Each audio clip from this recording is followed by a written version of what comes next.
VikesNow, I am Dustin Baker. We have a fresh, hot schedule in our hands for the 2024 Vikings.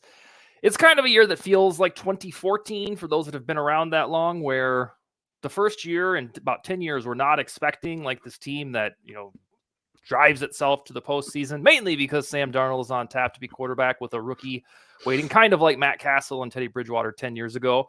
And then you look at the schedule, and to my eyes, I'm like, all right, well, this thing is not easy, especially for the first 2.5 months. But we are here tonight to chat about the good, the bad, and the ugly of that schedule in the form of things we love, things we hate, and things that were surprising. So with no further ado, Coda, I'm going to go to you. We're going to start with the Queen of Positivity, something you loved about this schedule when you first laid eyes on it. Well, I mean, it should be no surprise to everybody who knows me that I am very excited that they will be playing out here in LA against the Rams. Very, very excited. I'm hopefully, going to be getting tickets for that.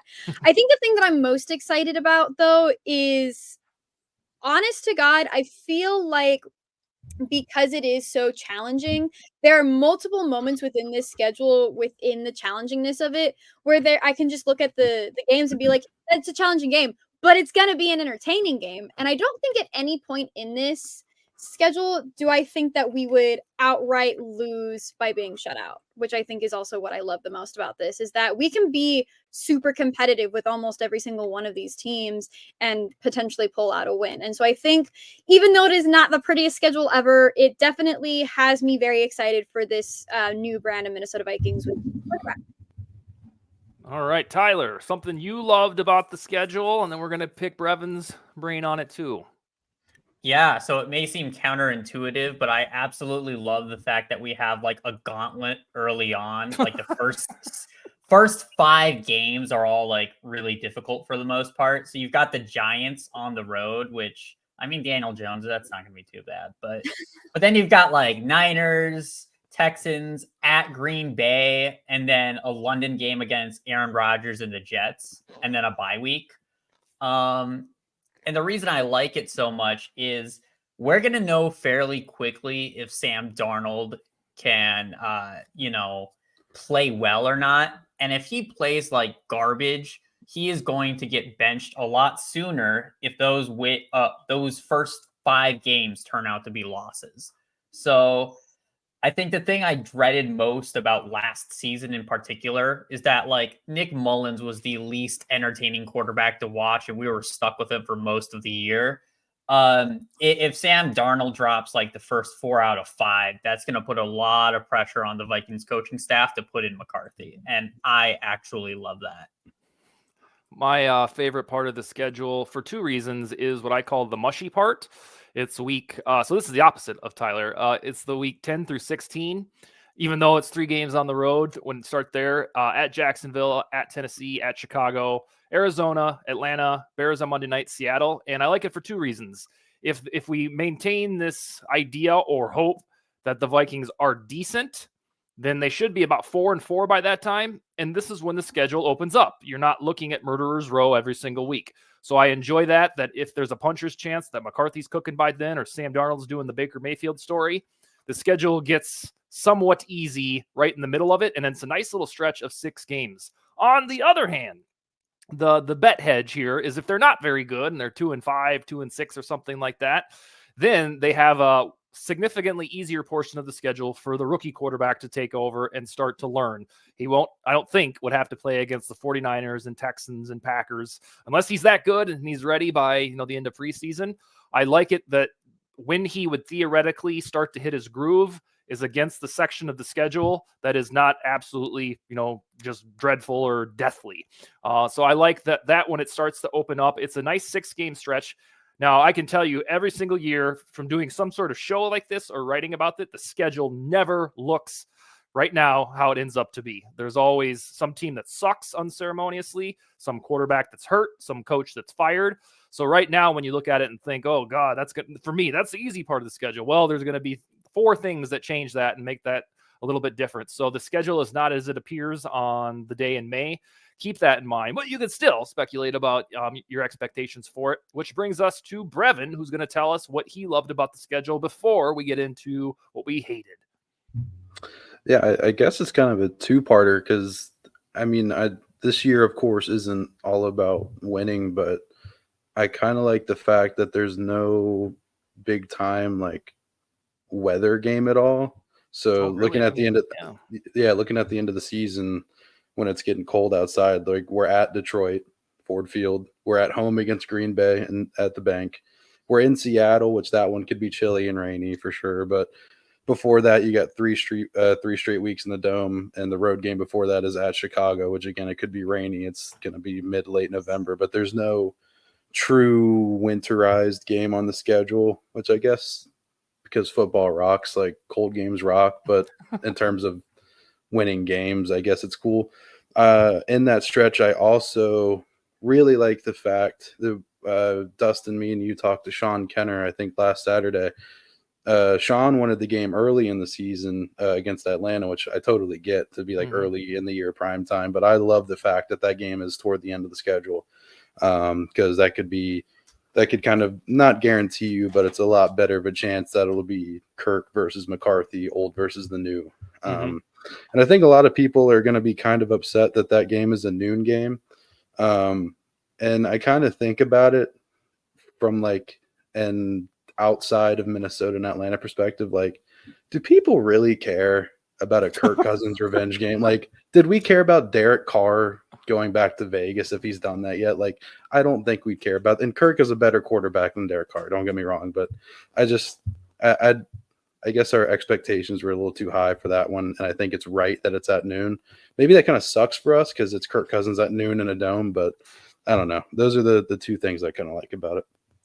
Yeah, I think we escaped Kirktober and Kirkvember, at least from the opponent angle. I started to think when that wasn't going to happen week one, that, I wonder if we're going to get that son of a gun when he's at his most hot, and we know that is in October and November. So, all right, we got the good stuff on record. Tyler went against the grain with the tricky part of the schedule. Now, sir, tell me something that you dislike or hate about the schedule or when you first saw it. So the Vikings don't have a Christmas game this year, but our Christmas adjacent game is a big FU to any Vikings fan out there.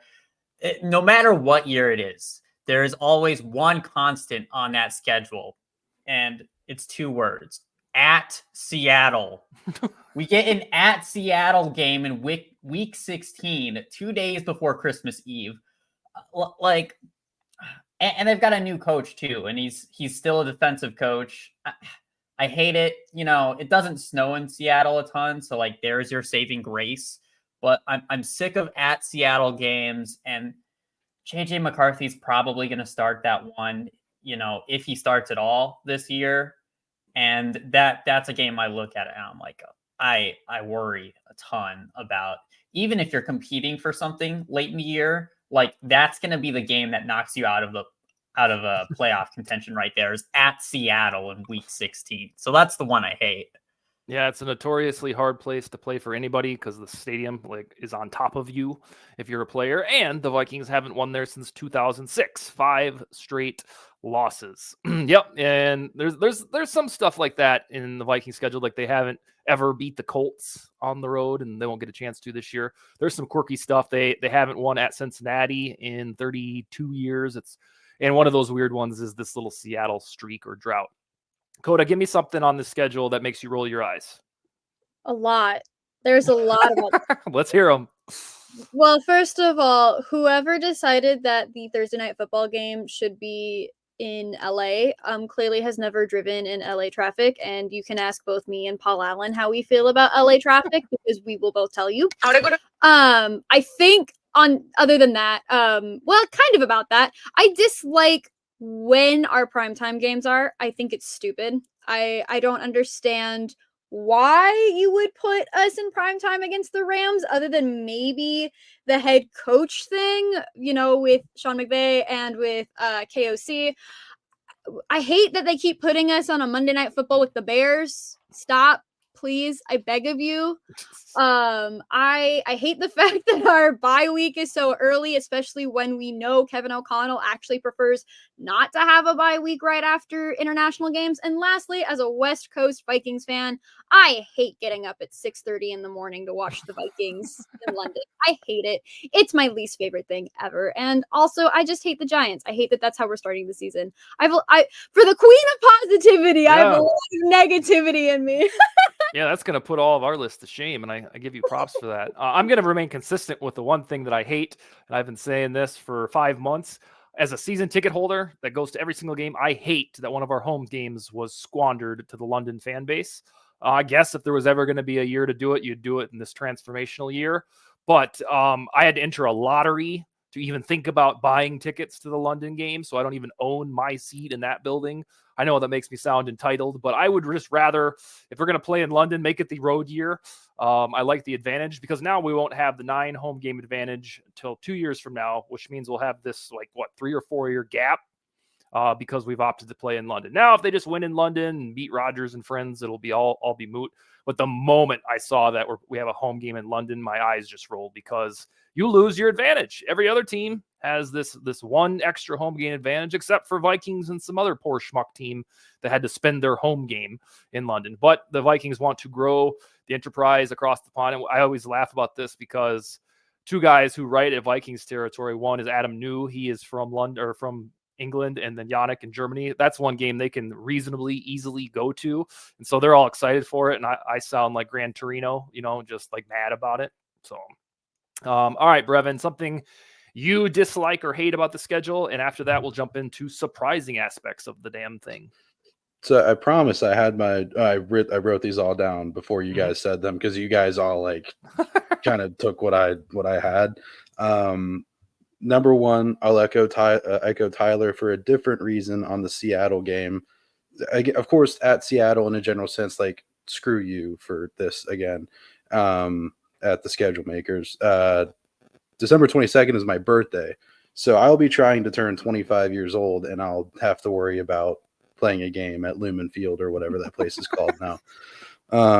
Secondly, on the Bears, again, at the schedule makers, making that a Monday Night Football, I feel like they do not finalize the schedule and send it in to the NFL, Roger Goodell, whoever makes the final call on this, and there's no Monday night game with Minnesota and Chicago. No, send it back. Nobody wants to watch the game. Nobody. The Vikings fans don't want to watch this game. It's such a bad game. Third, on the Jets at in home, London, though. Yeah. At least it's at home this time. Yeah. We get to. I don't know. I don't care where it is. It sucks. London Jets. Why is Aaron Rodgers not coming back to US Bank Stadium? Why are we playing in London for that one? That could have been Houston. That could have been. It could have been not San Francisco. It could have been anybody else. But why can't Aaron come back to US Bank? Do we really need to host Indianapolis or Yeah, for another greatest comeback part 2? It's not gonna happen. I don't know, but I guess I came up with something here on the fly and looking at it that I really don't like, because this is a pivotal. I mean, every part of the schedule is pivotal, but from October 20th to December 1st, we have 1 home game in between that. We have 0 home games in November. So, or no, sorry. We have, Indy November 3rd, and between the 20th and 1st, October 20th and December 1st, there is nothing else. Wow. So that would probably be it. And then nitpicking, at Jacksonville, at Tennessee, at Chicago, that's a 3-game road stretch. And then I don't want to play Detroit week 18. That's just going to be. It probably won't mean anything for us. I don't know. Just looking at the schedule, it's just a blank face reaction. I don't.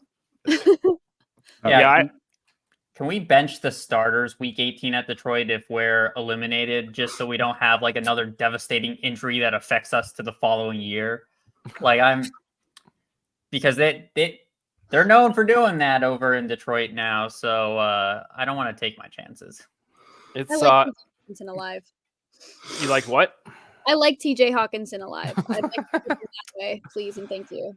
On the Monday night game that we don't like against the Bears because it's basically stale, There is a chance that game is flexed, so keep that in mind. That is always Please God, flex Please. that game. that's always in play. Please. And for that to remain upright on a Monday night, one team probably has to have a winning record. Last year, we got away with not being flexed because Josh Dobbs was the quarterback against, was it the Bears? It was against the Saints, one of those two teams. The only reason that thing wasn't flexed was because of Dobbs mania that lasted 2 weeks. The other thing that I will say that I don't like about this schedule, and there's nothing that I can do about it, is the Giants game, week 1, with this new quarterback duo feels like a must win because of the games that are right after it. And I hate that we're going into the first non-Kirk season with either Darnold or McCarthy. And if you don't want this damn thing to be 0-6 or something, you got to beat the Giants on the road. So for the next 3.5 months, we're going to say, well, yeah, the Giants are one of the easy games on the schedule. That's not going to be some big walkover. Like, they're going to be motivated and on the hot seat, Brian Dable, to win. So we're in back-to-back seasons of thinking, hey, the first game is relatively easy. And we see how it worked last year because the Bucs turned out not to be a pushover. And because it's San Francisco, Houston, Green Bay, New York, Detroit, all in a row, the Giants are the only relief valve, and they happen right away. And I just don't like it that the first game of the year, if you don't want to fall in this awful hole, is a must-win game with a quarterback that we don't know either one if they're going to be any good. So that's what we'll say. I think folks will notice that a lot of the dislikes, that segment outweighed the things that we like. Let's do surprises. Dakota, what's one thing out of this 17-game schedule that surprised you that you did not see coming? Again, I think probably how early our bye week is. Mhm. Otherwise, genuinely, I feel very surprised that, I mean, I know we were talking about it earlier. I personally feel like the Kirk Cousins versus Viking stuff has been shoved in our face by the league since it all happened. And so that's why I'm pretty surprised, especially because all of the rumors were pointing towards the Falcons game being a primetime game. I'm pretty surprised it's not. I would also say that I'm pretty surprised that the Niners game isn't primetime either, considering what happened last season. I think the lack of primetime games is probably what has me the most surprised. But I mean, hopefully a bunch of stuff gets flexed. Obviously, the Detroit game hasn't been decided yet. Like you said, the Bears game has the opportunity to be flexed. Even the Falcons game does as well. So to me, it's just, I feel like we deserve better in terms of our primetime spotted. I know people are going to hate me for saying that.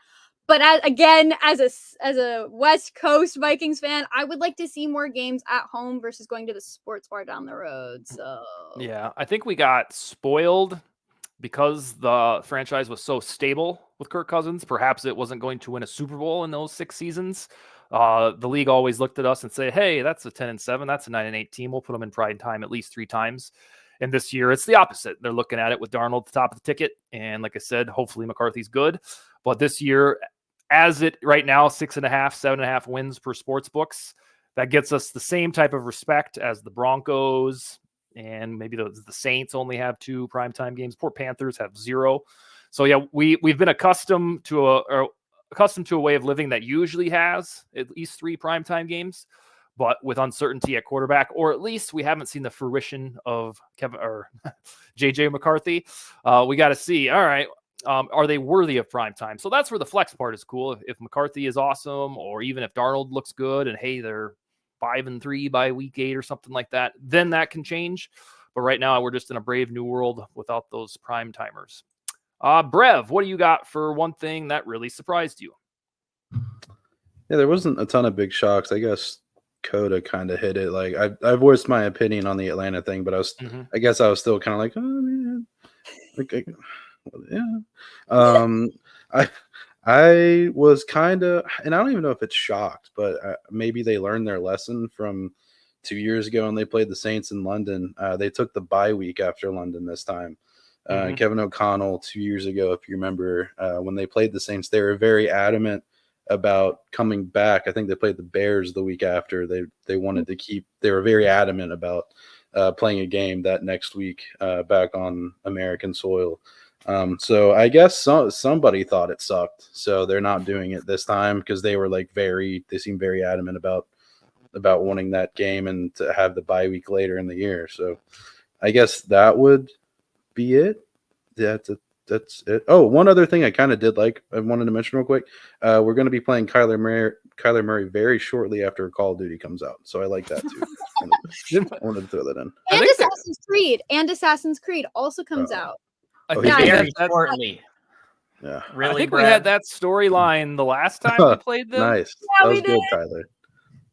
That was not a short joke at Kyler. I swear. Tyler, yeah.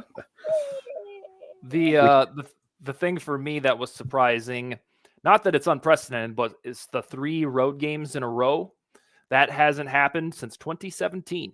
And if I pull it up correctly, Thanksgiving at Detroit, at Atlanta, which was a dub, and then their first loss in about 2 months against the Panthers in 2017. So yeah, you heard it here first. I think the last time the Vikings played 3 road games in a row was 7 years ago in a season that was this close to being absolutely wonderful. Well, I guess, that close. Yeah, I did forget to mention something that it's not the schedule itself, but it was schedule related that surprised me a little bit.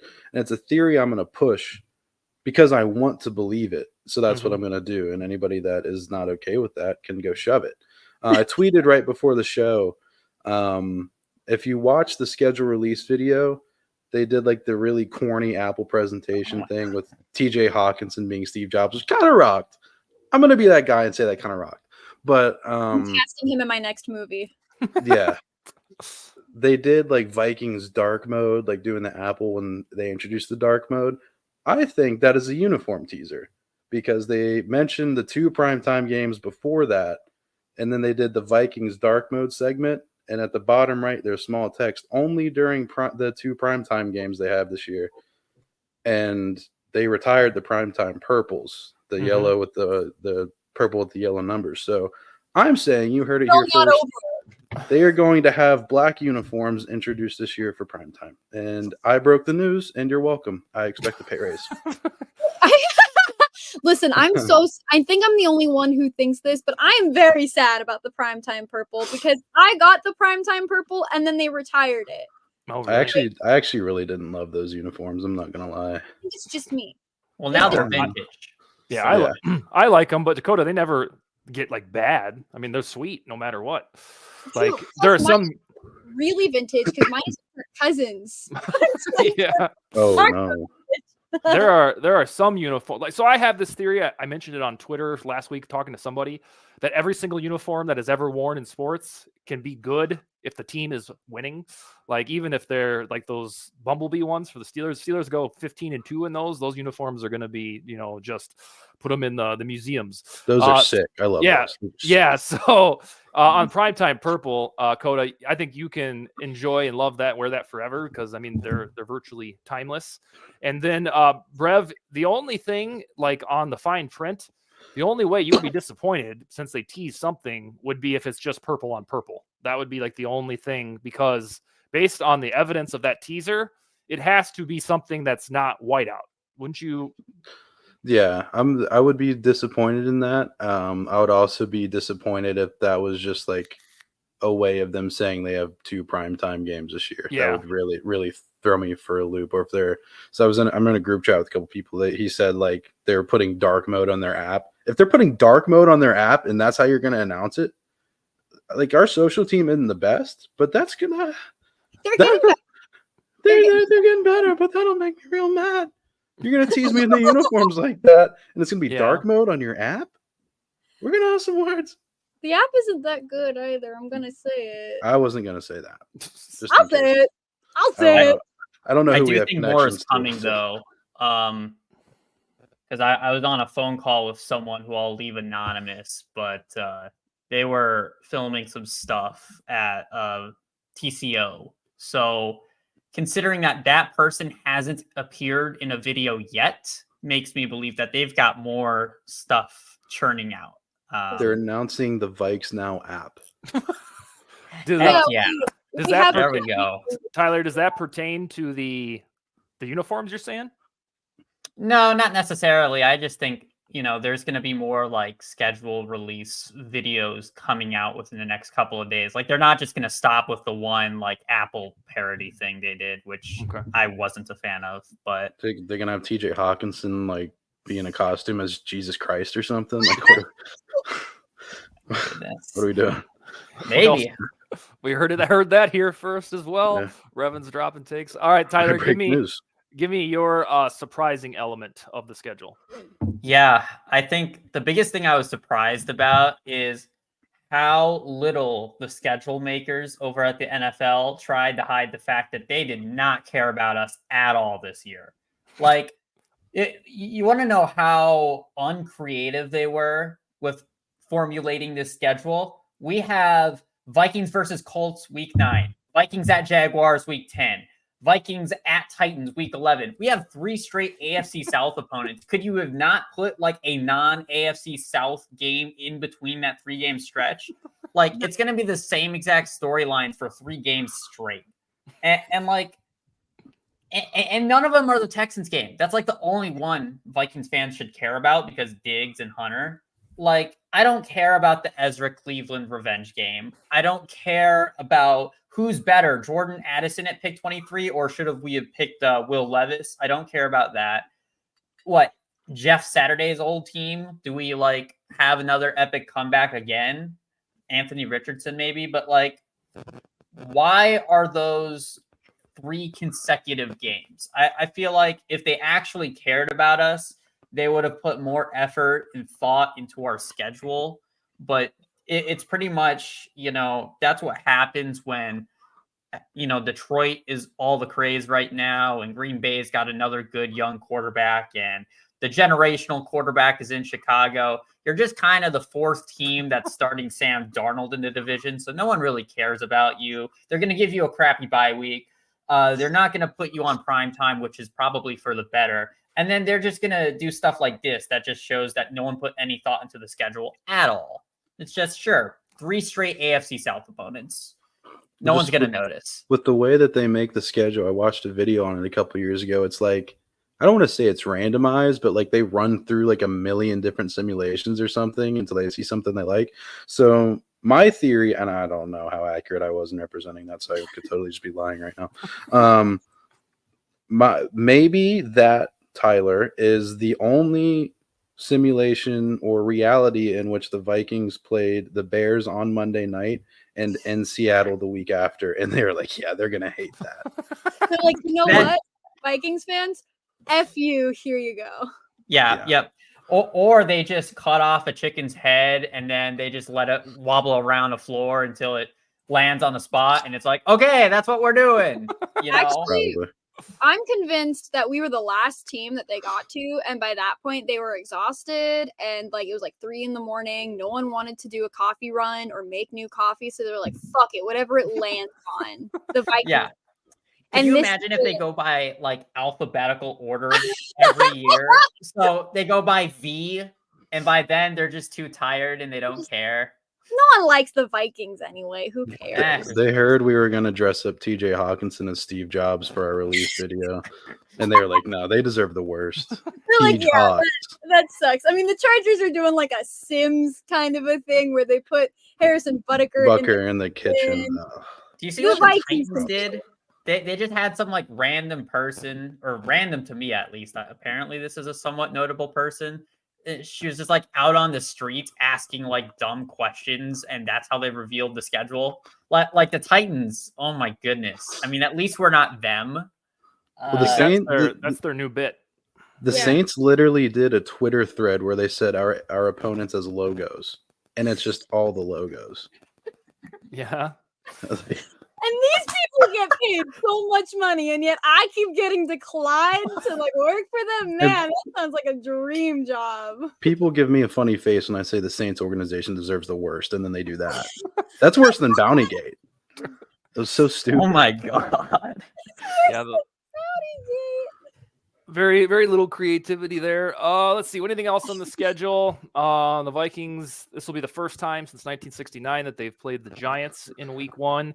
They still haven't played a road game at an NFC North team on the road since 13. So we're due for that eventually, starting off the season at Detroit or something. We shall see. All right, we are at our limit here, gang, for the time. Brevin, start researching a guest for Saturday night. We need a newcomer.